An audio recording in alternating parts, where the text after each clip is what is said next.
Menteri Pertahanan Prabowo Subianto menyerahkan 5 unit pesawat NC212I hasil produksi PT Dirgantara Indonesia atau PT DI kepada TNI Angkatan Udara di Lapangan Udara Halim Perdana Kusuma, Jakarta Timur, Selasa 12 Desember 2023 lalu. Pesawat NC212I merupakan pesawat yang hanya diproduksi oleh perusahaan dalam negeri PT DI sejak 2014. Tak hanya dipakai oleh TNI AU, pesawat ini juga digunakan oleh negara-negara tetangga. Pesawat NC212I adalah pengembangan dari seri sebelumnya C212400. Dilansir dari situs Komite Kebijakan Industri Pertahanan, pesawat ini memiliki desain dan proses perawatan yang sederhana. Hal tersebut membuat pesawat ini memiliki biaya operasional maupun perawatan yang efisien di segmen pesawat ringan. NC212I juga memiliki performa tinggi sehingga dapat digunakan dalam berbagai jenis lingkungan dan misi yang berbeda. Pesawat NC212I memiliki beragam fitur canggih seperti dikutip dari situs PT DI. Pesawat ini dilengkapi sistem avionics atau peralatan elektronik penerbangan generasi baru. Ini membuat NC212I memiliki tingkat keselamatan lebih baik dan mengurangi beban kerja awak. Dilengkapi bahan bakar 1.560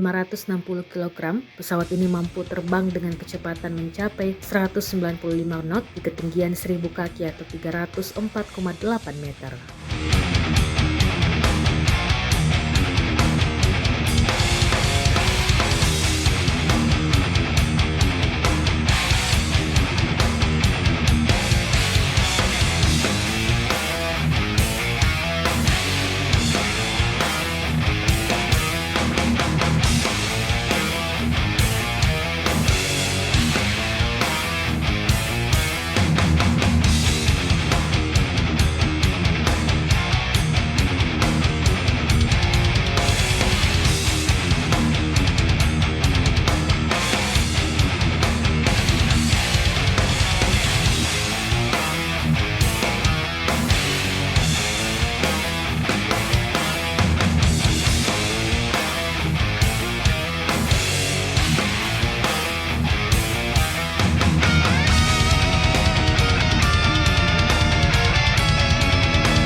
Download Tribun X sekarang, menghadirkan lokal menjadi Indonesia.